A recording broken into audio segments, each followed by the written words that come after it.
해외에서 폐 손상과 사망 등 부작용 사례가 잇따라 발생하고 있는 액상형 전자담배에 대해 정부가 사용을 중단할 것을 강력히 권고했습니다. 또 전자담배의 유해성을 검증하기 위해 민관 합동조사팀을 구성해 추가 의심 사례를 확인하고 폐 손상과의 연관성도 조사하기로 했습니다. 금융당국이 최근 판매가 급증한 무해지, 저해지 환급형 보험의 불안전 판매 우려가 크다고 보고 소비자 경보를 발령했습니다. 보험 설계사 설명만 듣고 가입했다가 계약을 중도 해지했을 때 낸 보험료를 한 푼도 돌려받지 못하는 일이 생길 수 있어 소비자들의 주의가 필요하다는 지적입니다. 서울시가 청년 수당 지급 대상자를 지금보다 4배 이상 늘려 3년간 10만 명에게 수당을 지급하고 청년 1인 가구에는 최장 10개월간 월세 20만 원을 지원해 주기로 했습니다. 청년층의 주요 문제인 구직과 주거 불평등을 해소한다는 취지인데 포퓰리즘 논란이 재차 일고 있습니다. 가사도우미와 비서를 성폭행, 성추행했다는 혐의를 받는 김준기 전 DB그룹 회장이 오늘 새벽 공항에서 체포됐습니다. 미국에서 약 2년 동안 도피 생활을 하다 적색 수배령까지 내린 끝에 소환한 건데 경찰은 중단됐던 수사를 다시 진행하고 구속영장 신청도 검토할 예정입니다. 이상 오늘의 헤드라인이었습니다.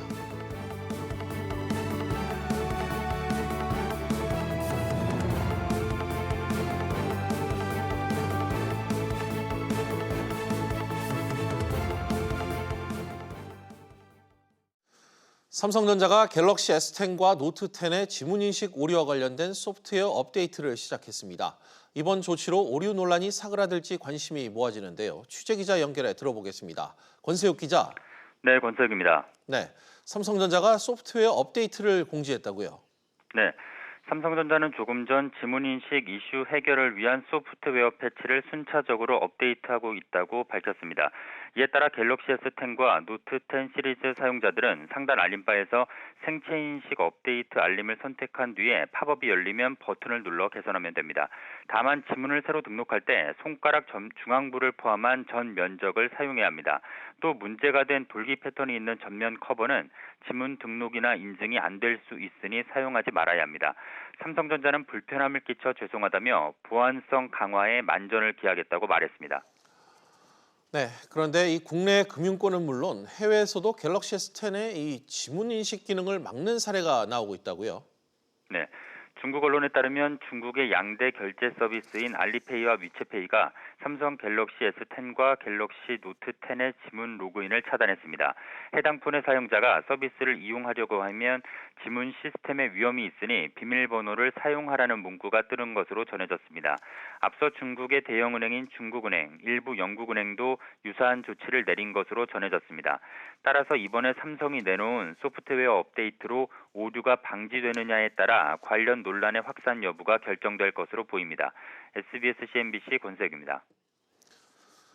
삼성전자와 LG전자의 TV 경쟁이 점입 가경입니다. 삼성전자가 LG전자를 겨냥한 광고까지 내놓는가 하면 두 회사가 공항에 설치된 TV를 최신형으로 교체하기까지 했습니다. 역시 취재기자 연결합니다. 정윤영 기자. 네, 정은영입니다. 네, 삼성과 LG의 이 TV 신경전이 광고에서도 나타나고 있다고요? 네, 삼성전자는 최근 자사의 QLED TV 광고를 공개했는데요. 광고에 번인 걱정 없는 유일한 초고화질 QLED 8K라는 자막을 사용했습니다. 번인이란 장시간 TV를 켜둘 경우 화면에 잔상이 남는 것을 말하는데요. 이 번인 현상은 OLED TV의 약점으로 지적되기 때문에 사실상 LG전자를 겨냥한 것으로 해석됩니다. 정 기자, 두 업체가 이 공항에 설치된 TV를 두고도 신경전을 벌이고 있다고요? 네, 공항은 전 세계인들이 오고 가는 상징적인 장소이기 때문에 각 업체가 내세울 만한 모델을 가져다 놓는데요. LG전자는 최근 TV의 대형화 추세에 맞춰 55인치 4K OLED TV를 65인치 제품으로 교체했습니다. 삼성전자는 올 초에 이미 공항 내 설치됐던 55인치 4K QLED TV를 65인치 8K QLED TV로 교체했습니다. 네, 그런데 이 정작 논란의 시작이었던 8K TV 시장은 성장이 더딜 것이다. 이런 전망이 나왔네요. 네, IHS 마켓 보고서에 따르면 올해 4K TV 판매 대수는 처음으로 1억 대를 넘어서고 전체 TV 시장에서 판매 비중도 절반을 넘어 52.1%에 이를 것으로 예상됐습니다. 이에 반해 8K TV는 높은 가격 등의 문제로 올해 판매 대수가 16만 7천 대로 전체 TV 시장에서 점유율이 0.1%에 그칠 것으로 전망됩니다. 내후년에도 8K TV 판매 점유율은 1%를 넘지 못할 것으로 예상됐습니다. SBS CNBC 정윤영입니다. LG 디스플레이가 지난 3분기에도 큰 적자를 낸 것으로 확인됐습니다. 올 들어 3분기 연속 적자 행진이라고 하는데요. 한때 우리 효자 수출 종목이었던 이 디스플레이 업종에 대한 우려가 커지고 있습니다. 역시 취재기자 연결합니다. 오수영 기자. 네, 오수영입니다. 네, 먼저 오늘 오후 발표된 이 LG 디스플레이 3분기 실적부터 전해주시죠. 네, LG 디스플레이는 올 3분기 매출 5조 8,217억 원에 영업이익은 4,367억 원 손실을 봤다고 잠정 공시했습니다. 1년 전에는 1,401억 원의 영업이익을 냈었습니다. LG 디스플레이 영업이익이 적자를 본 것은 올해 들어 3분기 연속입니다. 이로써 올해 누적 적자는 1조 원을 넘길 것으로 예상됩니다. 오 기자, 적자 폭이 이렇게 계속 커지는 이유는 뭡니까? 네, 중국 기업들이 저가로 LCD 패널을 쏟아내고 있기 때문입니다. LG 디스플레이는 올해 들어 본격적으로 OLED로의 전환을 추진하고는 있지만 아직은 OLED의 영업이익 비중이 낮습니다. LG 디스플레이는 LCD TV 패널 가격이 예상보다 급락했고 또 관련 생산 라인 가동률이 줄었다고 설명했습니다. 앞으로 전망도 좋지는 않다고요. 그렇습니다. 글로벌 업황 부진, 또 사업 구조조정 비용 등으로 올 4분기는 물론 내년 초까지도 적자에서 벗어나기 어려워 보입니다. 다만 LCD 제품 차별화와 OLED로의 전환 속도, 그리고 OLED 시장의 성장세가 앞으로 변수가 될 것으로 보입니다. SBS CNBC 오수영입니다. 정부가 액상형 전자담배의 유해성 검증이 완료될 때까지 사용을 중단해달라고 강력히 권고했습니다. 앞서 사용 자제 권고에서 사용 중단으로 권고 수위를 높인 건데요.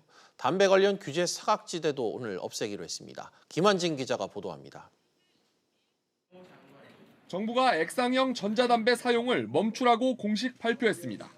미국에서 액상형 전자담배 사용에 따른 폐손상 사망 사례가 잇따르는 데다 최근 국내에서도 의심 사례 한 건이 보고된 데 따른 조치입니다.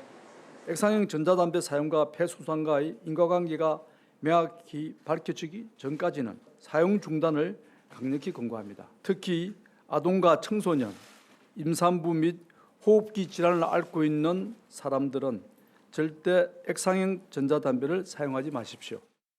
액상형 전자담배의 안전관리체계 강화를 위한 대책도 내놨습니다. 먼저 현재는 연초 잎을 원료로 한 제품만 담배로 분류하던 것에서 줄기와 뿌리에서 니코틴을 추출한 제품도 담배로 규정하는 법적 근거가 마련됩니다. 또 액상형 전자담배에 향을 내는 물질 첨가도 단계적으로 금지됩니다. 담배 제조, 수입업자들은 성분 정보 제출이 의무화되는데 거부할 경우 3천만 원의 과태료가 부과됩니다. 니코틴액 수입 통관 절차도 까다로워집니다. 환경부라든가 관세청이라든가 기재부를 통해서 그 수입에 되는 건 정확한 성분 유해성이 되면 바로 아까 말씀드린 제품안전기본법에서 바로 리콜을 하거나 그런 정도 단계적으로 밟아 나갈 겁니다.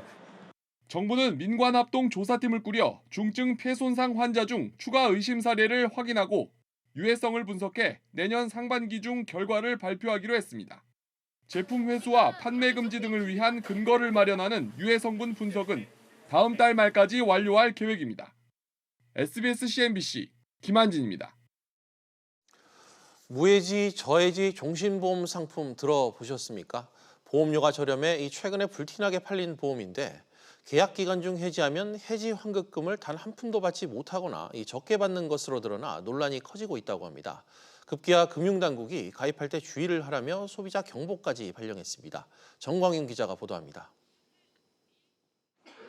국회 정무위 금융위원회 국정감사에서 무해지 종신보험의 판매 행태가 도마 위에 올랐습니다. 상품에 대해 제대로 설명하지 않고 가입만 시키는 전형적인 불안전 판매인데 당국은 뭐하고 있냐는 질책성 질의가 쏟아졌습니다. 무해지 종신보험의 판매 행태를 보면 보험사의 불안전 판매 행태가 은행의 DLF 판매와 동일하다 이런 생각이 듭니다. 현장 실태 점검 또는 부분 검사 등이 필요하다고 보는데 저렴한 보험료를 앞세운 무해지, 저해지 종신보험이 불티나게 팔리면서 올 3월까지 총 계약 건수가 400만 건을 넘어섰습니다. 그러나 보험료가 저렴하다는 점만 부각될 뿐 만기 전에 해지하면 해약 환급금이 아예 없거나 적다는 점은 제대로 알려지지 않은 상태입니다. 국정감사에서 이 같은 점이 지적되자 금융당국은 부랴부랴 소비자 경보 발령과 함께 대책을 내놨습니다. 올해 말부터 무해지 보험 판매 시 해약 환급금이 없거나 적다는 안내장과 소비자 자필 서명이 의무화됩니다. 또한 내년 초부터는 상품 가입 후 일정 시점마다 보험사들이 환급금 액수를 안 내도록 할 방침입니다. 금융당국은 상품 구조와 관련한 TF도 구성해 상품 설계 제한 등 보완 방안을 마련할 계획이라고 밝혔습니다.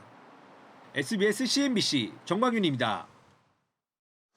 보험 관련 소식 하나 더 전해드리겠습니다. 보험 상품 비교 공시를 확인할 수 있는 사이트가 전면 개편된다고 합니다. 사이트 화면에 나열되던 기존 방식을 버리고 소비자가 손쉽게 보험 상품을 비교하는 방식으로 한층 보기 편해진다고 합니다. 김성영 기자입니다. 생명보험협회 공시 사이트입니다. 검색창에 치매보험을 입력하자 곧바로 치매보험을 판매하는 보험사가 보입니다. 가입기간부터 확정 이율과 갱신 여부, 판매 채널 등 상품 간 상세한 정보를 손쉽게 비교할 수 있습니다. 소비자가 입맛에 맞는 보험 상품을 찾을 수 있도록 생명손해보험협회의 비교 공시 사이트가 개선된 겁니다. 중요 정보 중심으로 먼저 좀 보여주고 부가적인 장치들을 이용해서 쉽게 찾아볼 수 있도록 한다는 게 주요 골자이고요. 가장 먼저 눈에 띄는 점은 공시 정보를 기존의 단순 나열식에서 벗어나 소비자 맞춤형으로 바뀌었다는 겁니다. 지난달 기준 국내 보험사가 판매 중인 보험 상품 2,660개를 소비자에게 필요한 핵심 상품을 우선 공시하고 나머지 항목은 따로 상세히 공시하도록 했습니다. 보험회사의 보험 종목별 주요 상품도 쉽게 확인할 수 있습니다. 소비자가 찾고 싶은 보험 종목을 검색하면 상품 간 비교 공시가 가능해집니다. 금감원은 생명손해보험협회의 비교 공시 사이트 시스템 개편을 내년 상반기까지 마무리할 방침입니다. SBS CNBC 김상현입니다. 라이다라는 말 들어보셨나요? 레이더보다 정확하게 사물 위치를 인식하는 기술을 뜻하는데요. 현대모비스가 라이다 분야 세계 1위 업체에 전략적 투자에 나섰습니다. 취재기자 연결해 왜 어떤 분야에 투자를 나섰는지 알아보도록 하겠습니다. 윤성훈 기자. 네, 현대모비스가 어떤 분야에 투자한 것입니까? 어떤 효과가 기대되죠?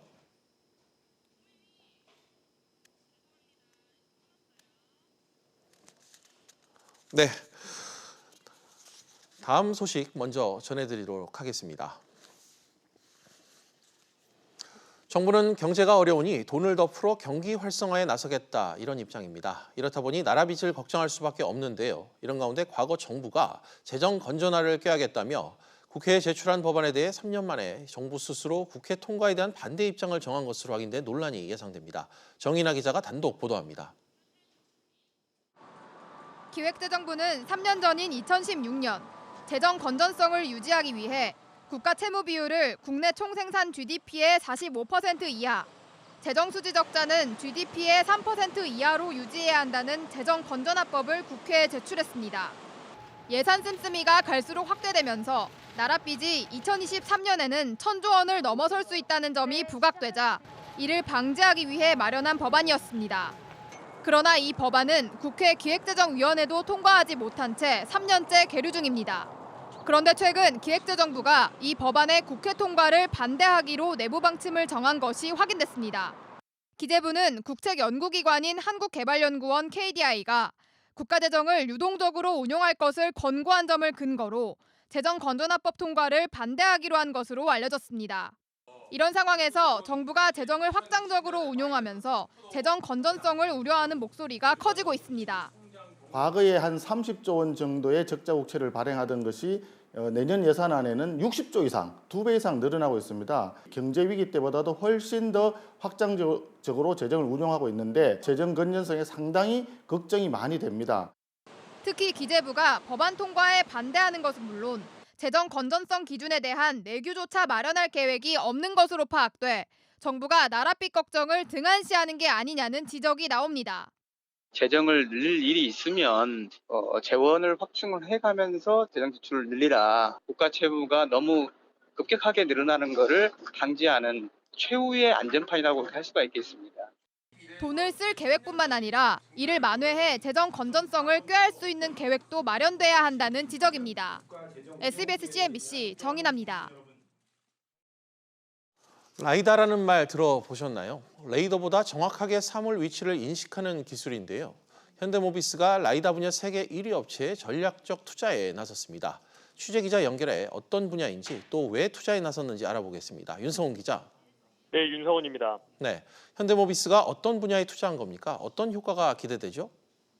현대모비스는 글로벌 라이다 시장 점유율 1위 업체인 미국의 벨로다인에 5천만 달러, 우리 돈으로 약 600억 원을 투자하기로 했습니다. 라이다는 차량 주변 환경을 인식하는 자율주행의 핵심 센서인데요. 현대모비스는 벨로다인이 보유한 라이다 기술을 이용해 레벨 3 자율주행차를 양산할 계획입니다. 네, 구체적으로 이 라이다와 레이더 어떻게 다른 거죠? 라이다와 레이더 모두 자율주행 기술의 핵심 센서인데요. 레이더는 전파를 쏘고 이를 통해 주변 사물을 인식합니다. 하지만 구체적인 형태를 파악할 수는 없습니다. 라이다는 레이저를 통해 주변 사물을 인식하는데요. 구체적인 형태와 사물의 높낮이 등을 파악할 수 있습니다. 레이더와 비교해 가격이 비싸 아직 양산 단계에는 이르지 못하고 있습니다. 윤 기자, 현대모비스의 자율주행 투자 규모, 이 성과는 또 어떻습니까? 현대모비스는 지난해 오픈 이노베이션 팀을 만들고 자율주행 기술 개발에 나서고 있는데요. 이 오픈 이노베이션을 통해 투자한 금액이 약 5,500억 원에 달합니다. 미국 자율주행 기술 업체 앱티브, AI 기반 안면인식 기술 개발 업체 글린트에 투자한 것이 대표적인 예입니다. 정의선 현대차 부회장은 자율주행 기술 레벨 3를 적용한 자동차를 2021년에 출시하겠다고 밝혔습니다. SBS CNBC 윤성훈입니다. 다음 소식입니다. 서울시가 앞으로 3년간 10만 명에게 청년수당을 지급하겠다고 밝혔습니다. 현재 연간 7천 명에서 대폭 늘어난 규모인데요. 취재기자 연결해 들어보겠습니다. 황인표 기자, 지원 대상과 액수가 대폭 늘어나는 셈이네요. 그렇습니다. 박원순 서울시장이 청년 출발 지원 정책을 발표했습니다. 구직과 주거 지원이 핵심 내용인데요. 먼저 월 50만 원의 구직 비용을 최대 6개월간 지원하는 청년 수당을 현재 연간 7천 명에서 3년간 10만 명으로 대폭 확대 지원할 예정입니다. 지원 규모는 모두 3,300억 원입니다. 박원순 시장은 서울시가 추산한 청년 수당의 잠재적 사업 대상자 모두에게 지원할 수 있는 규모라며 모든 취업 준비 청년들에게 생애 1회는 반드시 지원하겠다고 말했습니다. 청년 월세 지원 제도도 새로 도입됐습니다. 청년 1인 가구에 월 20만 원의 월세를 최대 10개월간 지원하는 건데 내년 5천 명을 시작으로 앞으로 3년간 모두 4만 5천 명에게 1,000억 원을 지원할 예정입니다. 박원순 시장은 청년 문제의 양대 이슈인 구직과 주거 불평등을 해소하기 위해 이 같은 정책을 내놨다고 설명했습니다. 황 기자, 취지는 이해하겠는데 이 논란이 적지 않을 것 같아요. 네, 청년수당 같은 경우 현금으로 지급이 되는데 나중에 영수증 증빙을 통해 어디에 썼는지 서울시에서 확인을 합니다. 서울시 관계자는 술집과 사행업소에서 쓴 돈은 극히 일부라고 밝혔는데 자기 용돈을 이런 데 쓰고 청년수당은 취업 준비를 하는 데 쓴 것처럼 조작이 가능합니다. 월세 지원의 경우 부모와 함께 사는 청년들은 지원받을 수 없는데 이를 두고 역차별 논란도 나올 수 있습니다. 한편에선 내년 총선과 오는 2022년 서울시장 선거 등 지자체 선거를 앞두고 젊은 층의 표심을 잡기 위해 과도한 복지 혜택을 주는 것이 아니냐는 논란도 나올 것으로 보입니다. 지금까지 SBS CNBC 황인표입니다. 카카오가 삼성화재가 손잡고 이 새로운 보험사를 만들 것으로 알려졌습니다. 모바일 기반의 이 새로운 보험 시장을 창출한다는 데 의미가 크다고 하는데요. 취재 기자 연결해 알아보겠습니다. 임종윤 기자. 예, 임종윤입니다. 네, 카카오와 삼성화재가 구체적으로 어떤 보험사를 만든다는 거죠? 예, 카카오와 삼성화재는 디지털 손해보험사 출범을 준비하고 있는데요. 이를 위해서 올해 안에 금융위원회 예비 인가를 신청할 것으로 알려졌습니다. 카카오와 삼성화재는 현재 태스크포스를 구성을 해서 사업계획을 준비 중인데 회사 규모, 구성, 주요 주주 등은 예비 인가 신청 시점이 되면 구체화될 것으로 보입니다. 카카오는 자회사인 카카오페이와 함께 신설 보험사의 경영권을 갖는 대주주로 참여할 것으로 알려졌는데요. 두 회사가 합쳐서 60에서 70% 정도 지분을 갖고 삼성화재가 나머지 지분을 갖는 전략적 동반자가 될 것으로 보입니다. 네, 두 회사가 이 손잡은 이유도 좀 궁금한데요. 예, 카카오는 잘 아시는 것처럼 국내 최대 메신저를 기반으로 한 빅데이터를 보유하고 있고요. 삼성화재는 국내 손해보험 업계 1위 업체죠. 두 회사가 힘을 합쳐서 합작사가 탄생을 하면 보험 상품의 개발부터 가입까지 모든 방식이 기존과는 크게 달라진다는 점에서 의미가 있습니다. 우선 빅데이터 분석을 통한 고객 맞춤형 상품 개발을 할 수 있고요. 가격도 더 세분화, 또 다양화될 것으로 보입니다.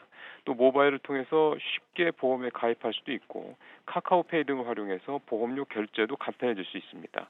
국민 메신저로 불리는 카카오톡 등 카카오의 플랫폼을 활용해 단기 소액 보험을 다른 사람한테 선물하는 것도 가능해질 것으로 전망됩니다. SBS MBC 임종훈입니다. 검찰이 횡령과 배임 등의 혐의로 대법원에서 징역 3년의 실형이 확정된 이 신격호 롯데그룹 명예회장의 형 집행정지 신청을 받아들였습니다. 서울중앙지검은 신 명예회장이 만 97세의 고령인데다 거동과 의사소통이 불가능하고 식사도 제대로 하지 못하는 상황으로 형을 집행할 경우 치매 병세가 급격히 악화되거나 사망할 위험까지 있다고 판단했다고 설명했습니다. 삼성전자가 세계에서 지금까지 개발된 5G 상용 기지국 중에서 가장 빠른 속도를 지원하는 28GHz 대역 지원 통합형 기지국을 개발했습니다. 이 제품은 크기와 무게가 최소화됐기 때문에 가로등이나 건물 벽면 등 원하는 곳에 자유롭게 설치할 수 있습니다. SK하이닉스와 동반성장협의회 회원사들은 오늘 함께 조성한 5천만 원의 기금을 경기사회복지모금회에 전달했다고 밝혔습니다. 기부금은 치매 노인과 발달 장애인을 위한 장비 구입 비용으로 사용됩니다. 민간 임대사업자가 임대 의무 기간을 지키지 않거나 임대료를 너무 많이 올렸을 때 내야 하는 과태료가 현재 1,000만 원에서 3천만 원으로 늘어납니다. 국토교통부는 이 같은 내용을 담은 민간 임대주택에 관한 특별법 개정 시행령이 내일부터 적용된다고 밝혔습니다. 또 앞으로는 같은 단지 안에서 100가구 넘는 매입 임대주택을 운영하는 임대사업자도 임대보증금 보증 상품에 의무적으로 가입해야 합니다.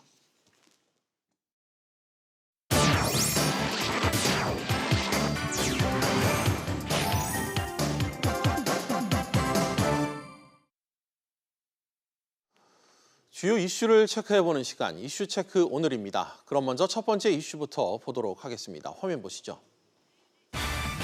사용 중단 강력 권고. 액상형 전자담배를 사용하시는 분들은 오늘 정부의 권고가 무겁게 다가왔을 것 같습니다. 해외 상황, 또 그리고 국내 검증은 지금 어떻게 진행되는지 김성훈 기자와 좀 더 자세히 짚어보도록 하겠습니다. 김 기자. 네. 우리보다 먼저 액상형 이 전자담배 이슈가 불거진 이 상황 다시 한번 짚어볼까요? 네, 액상형 전자담배 이슈는 미국에서 먼저 제기됐는데요. 네. 미국 질병통제예방센터는 지난 15일까지 액상형 전자담배 사용에 따른 중증 폐손상 사례가 1,500건 가까이 접수됐고 또 사망 사례도 33건으로 늘었다고 밝혔습니다. 환자 대부분은 호흡곤란과 가슴 통증 등의 증상을 보였습니다. 예. 현재 주 정부별로 액상형 전자담배의 판매가 금지된 곳도 있고 또 아닌 곳도 있는데요. 미 식품의약국인 FDA는 사전 허가를 받지 않은 제품에 대해 판매 금지 조치를 계획 중입니다. 예. 또 미국 외에 캐나다와 이스라엘, 호주와 중국 등도 액상형 전자담배의 판매 금지 조치를 내리거나 사용 자제를 권고하고 있습니다. 국내에서도 지난달 비슷한 증상의 의심 환자 사례가 한 건 보고됐는데요. 30세의 남성으로 발병 3개월 전부터 액상형 전자담배를 사용한 것으로 확인됐습니다. 그렇군요. 구체적으로 액상형 이 전자담배에 어떤 성분이 좀 유해한 건지 현재 이 조사가 진행 중인 거죠? 네, 미국의 폐손상 환자 10명 중 8명은 대마 성분인 THC가 함유된 전자담배를 피우는 것으로 확인됐습니다. 그래서 미국에서는 THC와 이 THC를 기화하기 위해 첨가되는 비타민 E 아세테이트 성분을 중심으로 인과관계를 살피고 있는데 아직 결론이 나지 않은 상황입니다. 우리 정부도 유해성 규명을 위해 민간 합동조사팀을 꾸렸는데요. 네. 앞선 두 물질에 더해 가약물질 3종과 용매물질 2종 등 모두 7가지 성분을 연구한다는 계획입니다. 유해성분 분석은 식약처가 다음 달까지 완료하고 인체 유해성 연구는 질병관리본부가 내년 상반기에 결과를 발표한다는 입장입니다.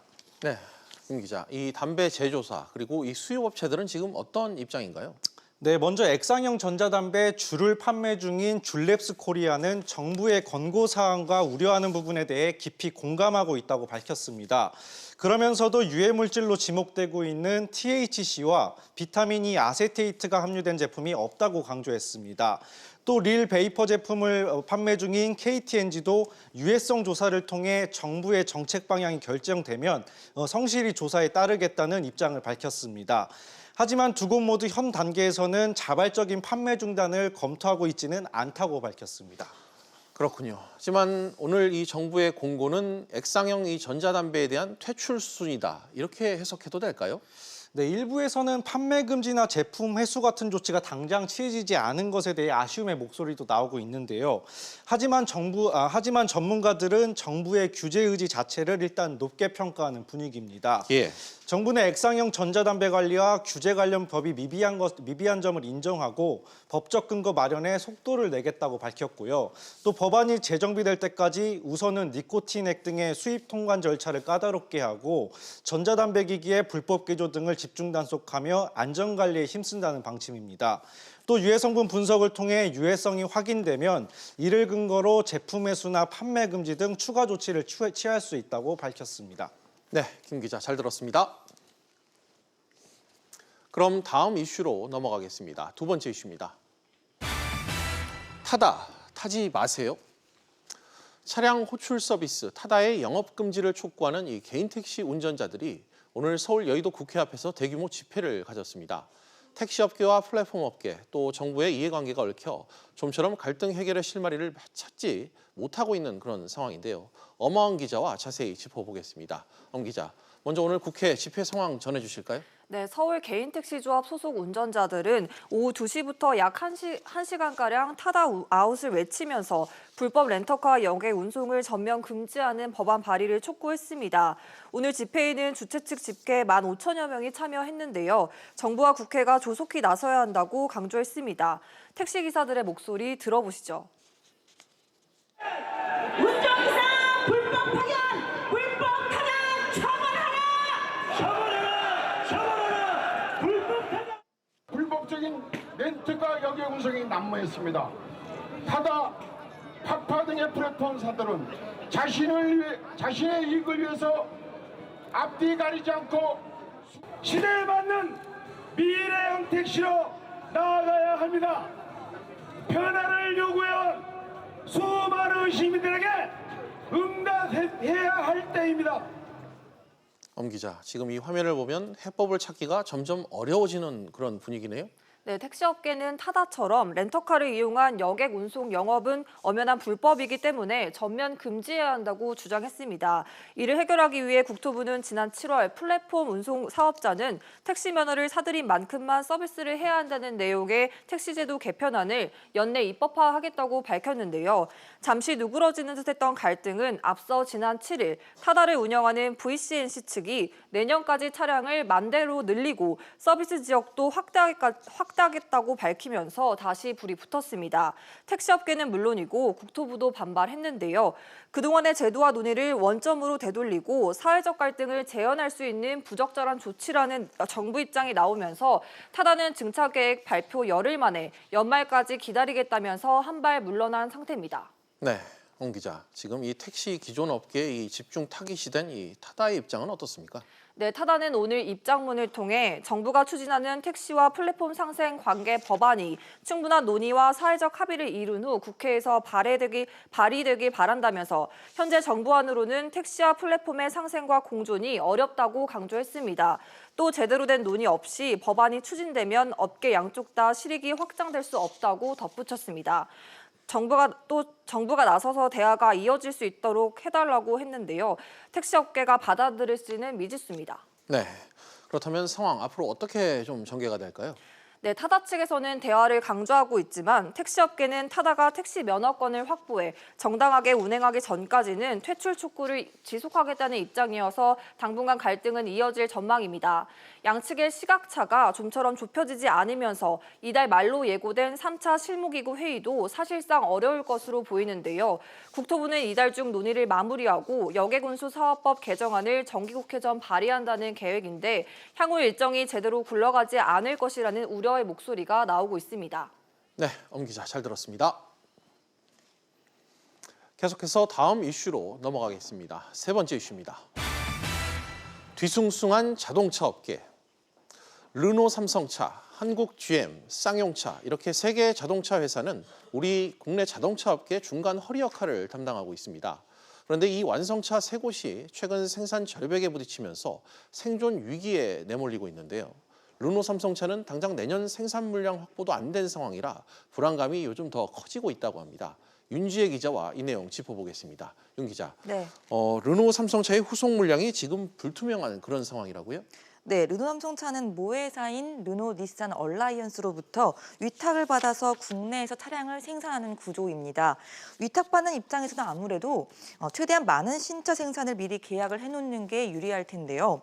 중형 SUV 닛산 로그 계약 기간이 곧 끝나기 때문에 대체 물량을 확보해야 하는 상황이었습니다. 하지만 캐시카이라는 닛산 자동차 배정이 논의가 한때 되기도 했으나 최근 결국 이 최종 불발 확정 통보를 받게 됐습니다. 그렇군요. 내년 생산 계획을 잡기가 사실상 좀 어려워졌다 이렇게 봐야겠네요. 네, 맞습니다. 르노 삼성은 평균적으로 연간 20만 대 가량을 생산을 계속 해왔습니다. 올해는 이미 20만 대 이 돌파가 힘든 상황이 됐고요. 내년에는 10만 대 수준으로 뚝 떨어질 수도 있다는 전망이 나오고 있습니다. 후속 물량 XM3 배정을 논의 중이긴 하지만 내년 하반기나 돼서야 양산에 들어가기 때문에 어떻게 내년 한 해를 버틸 수 있을지가 불투명한 상황입니다. 네, 사태가 이렇게 되기까지는 아무래도 노조의 파업 영향이 좀 크다고 봐야 되겠죠? 네, 그렇습니다. 임금단체 협상 문제로 르노삼성 노조가 유례없는 장기 파업에 들어가기도 했는데요. 이 때문에 악영향을 좀 미쳤던 걸로 보입니다. 르노삼성은 이번 달부터 부산 공장 생산량을 25%가량 감산에 들어가게 됐고요. 희망퇴직 등을 통한 구조조정도 함께 진행 중입니다. 네, 윤 기자. 생산량 이 감소 현상, 한국 GM도 마찬가지라고요? 네, 판매 부진과 임금단체 협상 불발에 따른 파업 등으로 올해 한국 GM 생산량이 14년 만에 최소치에 달하고 있습니다. 다만 한국 GM은 무급휴직자 재배치나 신차 출시 등을 통해서 분위기 전환을 시도하고 있는데요. 주력 모델인 소형 SUV 트랙스를 부평 1공장에서 2공장으로 전환을 하고 내년에는 요즘 시장에서 인기가 높은 중소형급 SUV도 출시할 예정이라고 밝혔습니다. 그렇군요. 쌍용차는 지금 어떤 상황입니까? 쌍용차는 무엇보다 실적 부진이 가장 심각한 상황입니다. 예. 3분기 영업 손실이 1,000억 원을 기록하면서 지난해 같은 기간과 비교했을 때 손실액이 이 적자 규모가 약 5배 정도 커진 상황이거든요. 신형 코란도와 티볼리 부분 변경 모델 등을 잇따라 선보이면서 실적 회복을 시도하고 있지만 역부족인 상황입니다. 지난 8월부터 임원수를 최대 20% 감축하며 역시 구조조정에 들어간 상황입니다. 네. 끝으로 이 수입차 시장 분위기도 좀 짚어주시죠. 네, 최근 몇 년간 배출가스 조작 사건이나 차량 화재 등으로 악재를 겪었던 아우디와 BMW가 재기를 시도하고 있습니다. 아우디는 우리나라에서 매년 10,000대가량 팔리면서 인기를 끌었던 A6 신차를 오늘 발표하기도 하면서 판매 정상화에 대한 의지를 드러내고 있는 상황인데요. 최근 불매운동으로 인해서 일본차 브랜드의 판매 감소분을 독일 3사가 가져간다면 국내 수입차 시장이 다시 독일 3강 체제로 변환할 것이다. 이런 전망도 나오고 있습니다. 네, 윤 기자 잘 들었습니다. 계속해서 다음 이슈로 넘어가겠습니다. 네 번째 이슈입니다. 또 악재 아시아나. 매각 작업을 현재 진행 중인 아시아나항공에 또 악재가 다가오고 있습니다. 기내식 사태 여파로 이 전 현직 경영진이 검찰에 고발당할 위기에 처했다고 하는데요. 매각 작업엔 어떤 영향을 미칠지 취재 기자와 좀 더 자세히 이야기 나눠보겠습니다. 안지혜 기자 나와 있습니다. 안 기자, 공정거래위원회가 박삼구 전 이 금호아시아나그룹 회장 그 전현직 경영진의 검찰 고발을 검토 중이다. 이런 소식이 들어왔네요. 그렇습니다. 공정위는 최근 아시아나항공의 계열사 부당 지원 혐의에 대한 조사를 마쳤습니다. 심사 보고서를 지난주 회사 측에 전달한 것으로 확인이 됐는데요. 아마 지난해 있었던 기내식 대란을 모두가 기억을 하실 겁니다. 아시아나가 과거 기내식 공급업체를 바꾸는 과정에서 기존 업체에 이런 요구를 했습니다. 우리의 계열사인 금호 고속에 투자를 해라라고 요구를 했었는데 거절이 당하자 결국 새로운 기내식 공급업체를 끌고 들어왔고 계약을 했습니다. 이 과정에서 기존 업체가 배제가 됐는데요. 공정위는 당시 이렇게 투자를 강요한 점이 불공정 거래에 해당한다고 판단을 한 것으로 알려졌습니다. 네, 이런 공정위 움직임에 이 회사 측 입장은 현재 어떤가요? 금호그룹은 우선 심사 보고서를 면밀히 검토를 한 다음에 소명을 하겠다는 계획인데요. 공정위는 이 소명을 보고 나서 전원회의를 열고 검찰 고발 여부를 확정할 계획입니다. 보통 심사 보고서 회신 기한이 3주 정도 되는 걸 감안하면 일러도 다음 달 초에는 돼야 검찰 고발 결론을 알 수 있을 것으로 보입니다. 네, 진행 중인 이 매각 작업, 변수로 좀 작용할까요? 이번 일로 매각 자체가 무산될 가능성은 적습니다만 지연될 가능성이 있습니다. 그리고 가격에 영향을 미칠 가능성도 충분히 있습니다. 공정위 고발이 수백억 원대 과징금으로 이어질 경우에는 아무래도 인수 후보자들에게 부담이 될 수밖에 없습니다. 때문에 결국 이런 위험 요소를 지렛대로 가격 흥정에 나설 가능성이 있다는 얘기입니다. 통상적인 경우에는 지금 이게 협상 전 단계에서 공정위에서 검찰을 고발했다는 거, 그리고 과징금이 부과될 수 있다는 것만으로 가격에 반영을 하거나 하지는 않고요. 이번에는 다른 악재들도 겹쳐 있고 사전에 이게 가격에 반영되어야 한다는 논의가 있을 수 있다고 생각합니다. 보통은 공정위 과징금이 현실화된 단계에서 이제 손해배상 조항 등을 통해서 사후 반영을 하는 게 보통적이라는 얘기인데요. 이번에는 상황이 상황인 만큼 가격 단계부터 반영이 되는 예외가 될 수 있다라는 얘기입니다. 아시아나항공의 본입찰은 다음 달 7일로 예정이 돼 있습니다. 그렇군요. 그렇지만 이 금호아시아나 입장에선 악재가 지금 이뿐만이 아니죠. 그렇습니다. 가뜩이나 일본 여행 보이콧 등으로 지금 업황 자체가 좋지 않은 데다가요. 최근 알짜 노선으로 꼽히는 인천에서 샌프란시스코 노선에 대한 운항 정지 처분으로 어느 정도 매출 타격도 피할 수가 없습니다. 네. 뿐만 아니라 최신 기종인 A380 여객기에 최근에 엔진 화재가 나는 일이 있었는데 항공기 안전 소홀 문제도 불거졌습니다. 사실 이런 사건 사고들은 개별적으로 보면 그 매각에 영향을 미치는 아주 중대한 요소는 아닐 수 있습니다. 하지만 공교롭게도 다음 달 본입찰을 앞두고 이렇게 동시다발적으로 사건 사고들이 터지면서 총체적으로 보면 투자 매력도를 낮추는 요인이 되고 있는데요. 실제로 인수 후보자들 사이에서는 인수 자체를 원점 검토해야 되는 게 아니냐 이런 조심스러운 우려도 나오고 있는 상황입니다. 네, 안 기자 잘 들었습니다. 네, 이제 마지막 이슈 확인해 보겠습니다. 5번째 이슈입니다. 김준기 성범죄 혐의 부인. 성추행과 성폭행 혐의를 받는 김준기 전 동부그룹 회장이 2년여 만에 미국에서 귀국하자마자 인천공항에서 오늘 새벽 곧바로 체포됐습니다. 김 전 회장은 자신의 혐의에 대해서는 전면 부인했는데요. 취재 기자와 이 내용 역시 짚어보도록 하겠습니다. 이한승 기자 나와 있습니다. 이 기자, 네. 김 기자, 이 해외 도피설까지 나돌았던 김준기 전 회장, 지금 이 귀국 직후 상황 다시 한번 짚어줄까요? 네, 말씀하신 대로 김준기 전 회장 오늘 새벽에 국내 공항에 들어왔습니다. 예. 오늘 오전 3시 30분쯤에 수갑을 찬 손목을 천으로 가리고 경찰관에게 양팔을 붙잡힌 채 입국장에 등장을 했습니다. 지금 보시는 모습인데요. 경찰은 김 전 회장이 미국에서 인천국제공항에 입국하자마자 곧바로 체포를 한 겁니다. 네, 김 전 회장이 받고 있는 혐의 정확히 어떤 혐의입니까? 김 전 회장은 지난 2016년 2월부터 2017년 1월까지 약 1년여간 자신의 별장에서 일한 가사 도우미를 또 성폭행하고 성추행한 혐의로 지난해 1월에 고소를 당했고요. 또 앞서 비서인 A씨도 2017년 2월부터 7월까지 김 전 회장에게 성추행을 당했다면서 고소장을 접수를 했습니다. 이후 김 전 회장은 2017년 7월 질병 치료를 이유로 미국으로 출국한 후에 계속 체류 연장을 갱신을 하면서 귀국하지 않고 귀국을 미뤄왔는데요. 이번에 김 전 회장이 체포가 되면서 경찰은 중단됐던 수사를 다시 진행하고 구속영장 신청도 검토할 예정입니다. 네, 이 기자, 김 전 회장이 혐의는 인정했습니까? 그 부분은 아마 공항에서 체포된 김 전 회장의 얘기를 좀 들어봐야 될 것 같은데요. 네. 함께 보시겠습니다.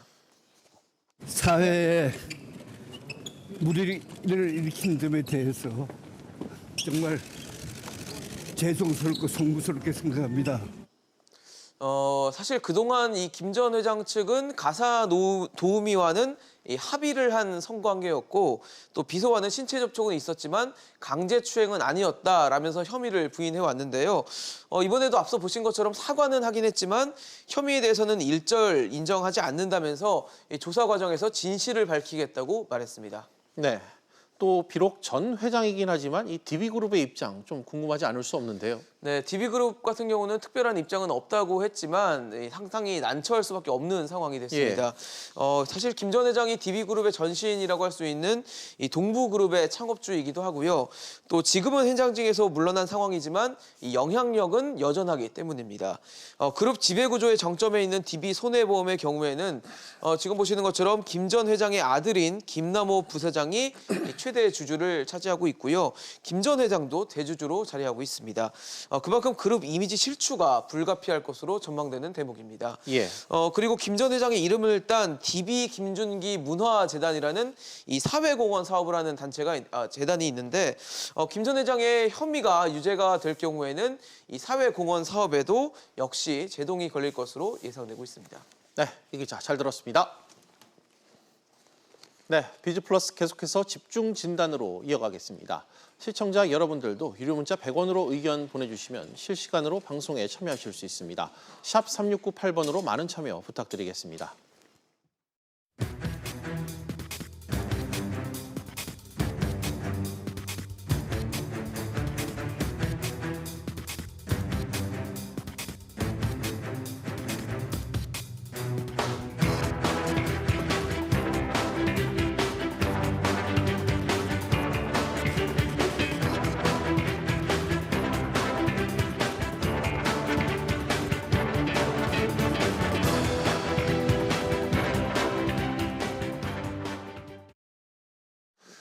삼성물산이 회계처리 기준 위반으로 금융당국의 제재를 받은 것으로 드러났습니다. 1조 6천억 원 규모의 당기 순이익을 부풀린 데 따른 결정인데요. 그런데 재무담당 임원의 해임 권고, 또 재무제표 수정 등의 1차 제재안 수준이 경감된 것으로 확인되면서 반쪽 처벌이다, 이런 논란이 일고 있습니다. 오늘 집중진단 시간에는 오문성 한양여대 세무회계학과 교수 모시고 관련 내용 짚어보겠습니다. 교수님 어서 오십시오. 안녕하십니까? 네. 삼성 바이오 분식 회계 사건도 그렇지만 이 회계 관련 사건 사고는 굉장히 복잡한 구조를 좀 갖고 있기 때문에 저희 같은 이 일반인들은 웬만해서는 이해하기가 참 힘든 것 같습니다.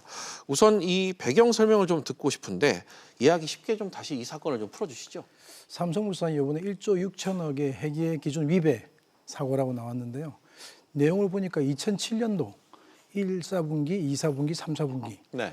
반기, 분기 보고서에 그 삼성물산이 보유하고 있던 그 삼성 SDS 주식에 대한 그 손상차손이라는데요. 이 손상차손이라고 하는 것은 회계적으로 이제 평가 손실 중에서도 심각해서 그걸 이름을 따로 이제 손상차손 그러는데 네. 이 손상차손을 그 손익계산서에 반영하지 않았다 이렇게 됐는데 이제 문제는 이게 이제 그 최종 보고서가 아니었고 반기, 분기 보고서였다는 것이 조금 특징이 있고요. 그 다음에 또 하나는 이 부분에 대한 어떤 그 회계 처리가 그 손상차손 같은 경우에 그때 적용하던 것이 그 손익계산서에 비용으로 이렇게 들어가야 되는 그런 부분인데 그 부분을 지금 결국은 보니까 그 이후에 바뀐 회계 기준 KIFRS라고 하는데 한국이 채택한 국제회계 기준에 의하면 그거를 이제 지금 그 손익계산서를 안 보내고 그 순자산 쪽으로 자본 쪽으로 보낼 수 있게 돼 있거든요. 그러다 보니까 그게 아마 시기가 좀 애매한 시기에 지금 현재로 볼 때는 맞는 회계처리인데 그 당시에 굳이 보자면 그건 또 틀린 회계처리였다 이렇게 나온 겁니다. 손실 반영을 제대로 안 했다. 그리고 처리를 개정을 좀 잘못 붙였다. 그래서 순자산 쪽에는 뭐 특별히 변동이 알겠습니다. 없는데. 문제는 이 개인 투자자, 기관 투자자들일 텐데 어쨌든 이 잘못된 재무 상태를 보고 투자에 뛰어든 것 같은데 손해가 좀 막심할 것 같아요. 어떠세요? 근데 저는 보기에 뭐 손해가 막심할 것 같지 않습니다. 왜 그러냐면 2017년도 분기 보고서나 반기 보고서 사건이었고 이 부분에 대해서 2017년도 말에 그 손익계산서나 재무상태표에는 적정하게 아마 표시가 된 거로 지금 보고 있습니다. 제가 기초적인 데이터를 다 보지 못했지만 우리 신문에 나오는 거 보면 그래서 1분기, 1, 4분기, 2, 4분기, 3, 4분기는 잘못되었지만 마지막에 최종 보고서에는 정확히 그 보고가 되었다라고 하는 것 때문에 사후적으로 드러났기 때문에 사후적으로 드러났기 때문에 크게 영향은 없을 거라고 봅니다. 알겠습니다. 일단 금감원에서는 그 위반 금액의 규모가 워낙 큰 데다 고의성은 없더라도 과실은 인정했다. 뭐 이렇게 지금 평가를 언론에서도 하고 있는데 이게 무슨 의미인가요? 그게 어떤 의미냐면 지금 현재 우리 그 KIFRS라는 한국이 채택한 그 국제회계 기준의 성격이 하나의 어떤 원칙을 그 기준으로 한 그런 기준이라서 예전에 이제 룰 베이스드가 아니라 프린시플 베이스드인데 이게 이제 뭐가 차이가 나냐면 예전에 아주 시시콜콜이 그 회계 처리 방법을 다 적시했다 그러면 지금은 원칙만 딱 정해놓고 그 세세한 내용들은 판단할 수 있게끔 놔뒀거든요. 그러다 보니까 이제 그 판단의 문제에 있어서 조금 잘못된 부분이 있긴 있지만 그 부분이 이제 그 최종 보고서에는 충분히 반영이 되었고 그다음에 이제 그 순자산 다시 말하면 자본 쪽에는 손익계산서에는 안 갔지만 그 자본 쪽에 이게 좀 전문 용어라서 좀 어렵습니다. 예, 어렵습니다. 죄송합니다만 자본 쪽에는 전혀 영향이 없기 때문에 네. 그래서 이제 좀 그게 좀 가실 중에도 중과실이나 이런 의도적인 건 아니다라고 본 것 같습니다. 알겠습니다. 제재 수위가 낮아지기도 했다고 하는데 이 부분도 좀 풀어서 설명을 해주시죠. 그 제재 수위가 처음에 이제 금융감독원에서 올릴 때는 유가증권 발행 정지 6개월 네. 그리고 현재 있는 그 우리 대표에 대한 그 해임 권고였는데요. 해임 권고가 빠지고 이제 4개월로 줄었죠. 예, 예. 그런데 제가 볼 때 그 일단 대표이사 해임 권고에 대해서 대표이사가 현재 지금 빠지는 것은 네네네. 상당 부분 이제 개혁에 대한 어떤 그 노하우를 들고 있는 분이 빠지기 때문에 어렵다고 본 것 같고요. 이 사건 자체를 그렇게 크게 중요하게 보지는 않은 것 같습니다. 일단. 알겠습니다. 예. 이렇게 되면 반쪽 처벌이 아니냐 이런 지적이 또 나올 것 같은데 사실 그간 이 삼성 관련 여러 사건들만 보더라도 그랬던 사례가 전례가 없지 않았기 때문에 그런 것 같은데 비판의 시선을 아무래도 좀 따갑게 받을 것 근데 같습니다. 이런 문제들이 실은 우리 그 일반인들이 보는 거하고 전문가들이 보는 거하고 내용이 좀 달리 볼 수 있는데요. 아, 그렇습니까? 일반인들은 기사가 이제 이렇게 1조 6천억 숫자가 굉장히 크고 예. 그다음에 기업 회계 기준 위배 그럼 이거 분식 아니냐 이제 이렇게 되는데 네. 이제 전문가들이 볼 때는 그 부분이 뭐 잘못한 건 맞지만 그게 최종 보고서에 반영이 되었고 중간에 이제 그 반기 보고서나 분기 보고서의 내용이 있었고 예. 그다음에 그러한 그 평가 기준이 그 이후에 바뀐 기준을 조기 도입했더라면 충분히 정당화될 수 있었는데 요 삼성물산이 조기 도입을 또 안 했어요. 예. 조기 도입이라는 게 그 이후에 규정을 적용할 거를 빨리 도입할 수 있는 그 하나의 대체안이 있었거든요. 예. 그걸 도입했더라면 문제가 없을 텐데 그걸 도입 안 한 게 문제이기 때문에 규정 전후에 그렇습니다. 걸쳤을 예, 그런 때 내용에 걸쳐서 있기 때문에 좀 아마 일반인들이 볼 때는 아 이거 굉장히 뭐 금액도 크고 중요 사건인가 하는데 제가 보기에는 그렇게 큰 사건은 아니다. 네. 저는 이렇게 봅니다. 알겠습니다. 시청자 의견이 하나 왔네요. 끝번호 6955번. 이 해당 회계법인의 감사 의중도 좀 들어봐야겠다. 이런 의견이 나왔습니다. 일방적인 비난은 좀 아닐 것 같다. 이런 의견이었는데 이건 무슨 얘기입니까? 그러니까 이제 그런 그 지금 그 아까 제가 말씀드린 대로 예. 그 국제회계 기준이라고 하는 게 원칙만 정해놓고 세부적인 내용들은 예. 그 이제 따로 이제 판단의 여지를 남겨놨기 때문에 네. 그 부분에서 이제 뭐 1년 동안 주가가 계속 하락한 거, 2년 뭐 이런 그 판단에 있어서 네. 그러한 내부적인 어떤 규정을 조금 어긴 것 같긴 합니다. 그러다 보니까 당연히 지금 물산에서는 그걸 받아들이고 있죠. 예. 징계 내용이 뭐 경하든 무겁든. 네. 하지만 그 내용이 굉장히 하여튼 무거운 그런 어떤 책임을 물을 만한 사건은 아니라는 건 제가 전문가로 볼 때 분명합니다. 알겠습니다.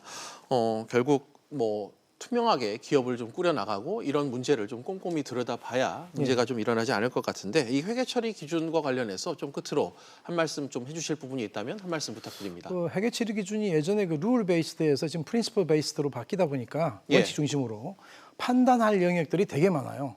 판단 영역들이 많다 보니까 회계법인에서 우리 그 감사하는 분들이 판단하는 거하고 실제로 감독원에서 판단할 때도 그런 부분에서 아주 미묘한 어떤 그런 차이가 있을 때 그거를 상당히 어떤 그 너무 타이트하게 운영하다 보면 예. 대부분이 문제가 될 수 있기 때문에 그 판단의 여지에 대해서는 인정해 주는 것들은 이 전문가 집단으로서는 그거는 필요하다. 하지만 일단 그 우리 그 감사인이나 이쪽 그 우리 기업들 회계 처리를 하고 있는 주된 책임을 지고 있는 기업들도 그 부분에 투명하게 하려고 하는 노력은 계속해야 된다 이렇게 생각합니다. 알았습니다. 기업의 정상적인 경영 활동과는 별개로 이 회계 활동에 있어서도 좀 주의를 기울일 필요가 있다. 이런 지적을 해주신 것 같습니다. 교수님 오늘 말씀 고맙습니다. 잘 들었습니다. 네, 감사합니다.